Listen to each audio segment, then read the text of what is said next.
Episode के start में Jiang और शाओची वॉक कर रहे थे। जियांग शाओची से पूछता है कि वो इतनी सैड क्यों है, तो शाओची आसमान की तरफ देखकर बोलती है कि वो अपने घर से बहुत दूर है और वो अपने घर को मिस कर रही है। जिसे सुनकर जियांग सोचता है कि शाओची को परेशान होने की कोई जरूरत नहीं है, वो उसे अपने साथ प्लेनेट पर लेकर जाएगा। जियांग जब घर आता है तो वो अपने AI रोबोट से बोलता है कि शाओची बहुत मुश्किलों से गुजरी है और इसीलिए अब वो थक चुकी है। तभी उसका रोबोट उसे केप टाउन प्लेनेट के चीफ से कनेक्ट कर देता है, जहाँ चीफ जियांग को डांटता है और बोलता है अगर वो प्लेनेट का नेक्स्ट लीडर बनना चाहता है तो उसे ये मिशन पूरा करना होगा। अब हम शाओची और शियाबू को कैफे में देखते हैं, जहाँ शाओची शियाबू को बताती है कि फांग और मैंगफाई डेट कर रहे हैं, इसलिए अब वो हार्मोन्स कलेक्ट नहीं कर पाएगी और उनका मिशन फेल हो गया है। तो शियाबू उसे कंसोल करते हुए कहती है कि हमारे होम प्लेनेट पर पता चल गया होगा कि हम गलत टाइम में लैंड हो गए हैं और वो हमारी हेल्प के लिए किसी को जरूर भेजेंगे।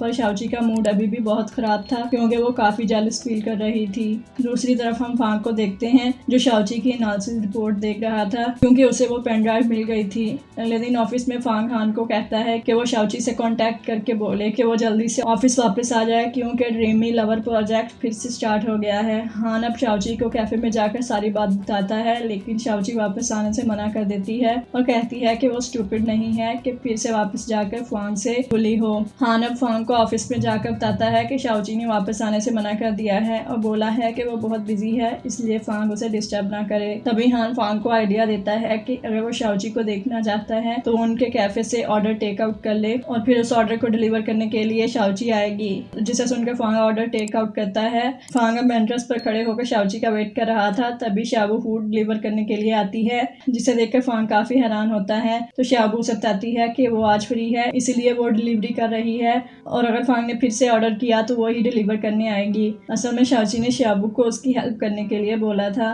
क्योंकि वो फांग से मिलना नहीं चाहती थी। फिर हम ली को देखते हैं जो फांग से पूछ रहा था कि उसने ली के अकाउंट में इतने पैसे क्यों ट्रांसफर किए हैं। तो फांग कहता है इसलिए कि वो शियाबू के साथ डेट पर जा सके ताकि उनका रिलेशनशिप स्ट्रॉन्ग हो सके। और फांग अब उसकी बात सुने बगैर ही बोलता है कि वो रात 11 बजे से पहले वापस भी ना आए। और अब फांग फिर से ऑर्डर करता है पर मिस चाय ऑर्डर कैंसिल कर देती है और कहती है कि वैसे भी आज का सेल्स टारगेट पूरा हो गया है और फांग ने शाओची को इतना अपसेट किया था, इसीलिए इतनी आसानी से अब वो भला शाओची को कैसे देख सकता है। फिर हम फांग को देखते हैं जो कैफे में आता है, पर मिस चाय उसे रोककर बातें सुनाने लगती है और कहती है कि उसने खुद पहले शाओची को जॉब से और उसके घर से निकाला और उसे ये तक बोल दिया कि वो उससे नफरत करता है। तो फांग बोलता है कि शाओची ने ही पहले उससे झूठ बोला था, जिसे सुनकर मिस चाय कहती है कि वो इतने टाइम से एक साथ हैं लेकिन उसे शाओची पर थोड़ा सा ट्रस्ट भी नहीं है क्या। अगर शाओची ने झूठ बोला था तो जरूर उसकी कुछ रीजंस होंगी। तभी वहाँ डॉक्टर जैंग आ जाता है तो फांग मिस चाय के पीछे से वहाँ से चला जाता है। जैंग अब मिस चाय से अपने पिछले बिहेवियर की माफी मांगता है और उसे एक रेस्टोरेंट में डिनर के लिए इन्वाइट करता है, तो मिस चाय भी मान जाती है। अब हम फांग और शाओची को देखते हैं, जहाँ शाओची फांग को खुद से दूर रहने के लिए बोलती है और कहती है कि अब फांग की गर्लफ्रेंड मैंगफाई है और अगर उसने शाओची को फांग के अराउंड देख लिया तो शाओची के लिए नई मुश्किल खड़ी कर देगी। यह सुनकर फांग बोलता है कि वो और मैंगफाई वर्किंग पार्टनर्स हैं और वो उसकी गर्लफ्रेंड नहीं है, जिसे सुनकर शाओची सीक्रेटली स्माइल करने लगती है और काम का कहकर वहाँ से चली जाती है। अब हम ली और शाबू को देखते हैं जो कि एक साइंस म्यूजियम में आए हुए थे, जहाँ ली शाबू की ही पिक्चर्स ले जा रहा था। तभी एक कपल ह्यूमन मशीन लव का ऐड देखकर बोलता है कि आजकल लोगों को क्या हो गया है, कोई भला रोबोट से प्यार कैसे कर सकता है क्योंकि वो तो सिर्फ एक प्रोग्राम होते हैं। यह सुनकर शाबू काफी सैड हो जाती है, तो ली उसे इस तरह देखकर बोलता है कि उसे तो ये आइडिया काफी कूल लगा है, जिसे सुनकर शाबू खुश हो जाती है।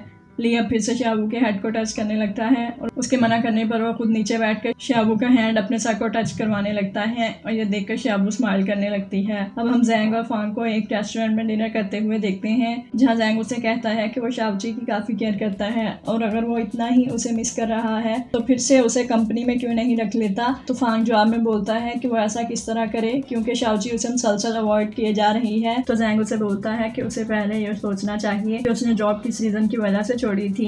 तो फांग कुछ देर सोचने के बाद कहता है कि शाओची ने फांग से झूठ बोला था और इसी वजह से उसने जॉब छोड़ी थी, तो इसका मतलब है कि उसे शाओची को माफ करना होगा। अगले दिन कैफे में फांग शाओची को मैसेज करता है कि उसने उसे माफ कर दिया, जिसे देखकर शाओची सोचने लगती है कि फांग कितना अनोइंग है। अब डॉक्टर जैंग फांग को समझाता है कि उसे शाओची को माफ नहीं करना चाहिए बल्कि उसे खुद शाओची से माफ़ी मांगनी चाहिए, क्योंकि उसने शाओची की रीज़न को अंडरस्टैंड किए बगैर ही उसे कंपनी से निकाल दिया था। अब फांग शाओची को एक ब्लैक क्रेडिट कार्ड भेजता है, लेकिन शाओची उसे भी वापस कर देती है और बोलती है कि ये सारी फैमिली समझती है कि ये पैसों से कुछ भी कर सकते हैं। ये सब देखकर फांग काफ़ी अपसेट हो जाता है, तो हान उसे बोलता है कि ये सब चीज़ें शाओची पर असर नहीं करेंगी और उसे बताता है कि शाओची और बाकी सब अभी भी कैफे के स्टोर रूम में रह रही हैं, जिसे सुनकर फांग हान को वापस मूव होने के लिए शाओची के पास भेज देता है। फांग अब घर में उन सब के लिए खाना बनाता है, पर तभी मिस चाय उसे बताती है कि शाओची बहुत जिद्दी है और उसने घर में वापस आने से मना कर दिया है। और शाओगू कहती है कि पता नहीं उसने खाना भी खाया होगा या नहीं, जिसे सुनकर फांग जल्दी से खाना पैक करके कैफे जाता है, पर वहाँ जियांग और शाओची को एक साथ देखकर वो खाना बाहर रख कर ही वहाँ से चला जाता है। शाओची अब जियांग को बताती है कि मैंगफाई फांग की गर्लफ्रेंड नहीं है। ये बात सुनकर जियांग थोड़ा अपसेट हो जाता है और कुछ सोचने लगता है। घर में आकर फांग अब शाओची को मनाने के आइडियाज सोचने लगता है और तभी उसे एक आइडिया आता है।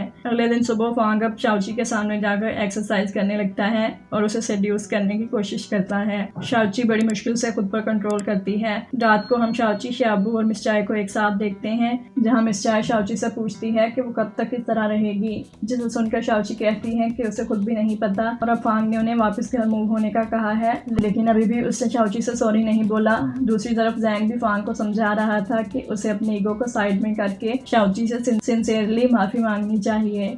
फिर हम शाओची को देखते हैं जो कि अकेली वॉक कर रही थी। तभी फांग आकर उससे अपनी हर बात की माफ़ी मांगता है और कहता है कि उसे ऐसा नहीं करना चाहिए था। तो शाओची कहती है कि वो तो उससे नफरत करता था और अब वो उससे माफ़ी क्यों मांग रहा है। फांग बोलता है कि उसका ये मतलब नहीं था और फिर वो शाओची को किस कर लेता है और बहुत से हार्मोन्स भी शाओची की रिंग में कलेक्ट होने लगते हैं। फिर फांग शाओची को बताता है कि उसने ड्रीमी प्रोजेक्ट फिर से रिज्यूम कर दिया है और उसे कंपनी में वापस आने का बोलता है, जिस पर शाओची भी मान जाती है। तभी फांग उसे बताता है कि कल जब वो कंपनी आएगी तो उसके लिए कंपनी में एक बहुत बड़ा सरप्राइज है। और फिर ये दोनों एक दूसरे का हाथ पकड़कर वहाँ से जाने लगते हैं और इसके साथ ही ये एपिसोड यहीं पर ख़त्म हो जाता है। तो गाइस, ये थी आज की वीडियो एंड आई होप कि आप लोगों को ये वीडियो पसंद आई होगी। तो इस वीडियो को लाइक करके चैनल को सब्सक्राइब जरूर कीजिए। आपसे फिर मिलते हैं अगले एपिसोड में, तब तक के लिए गुड बाय।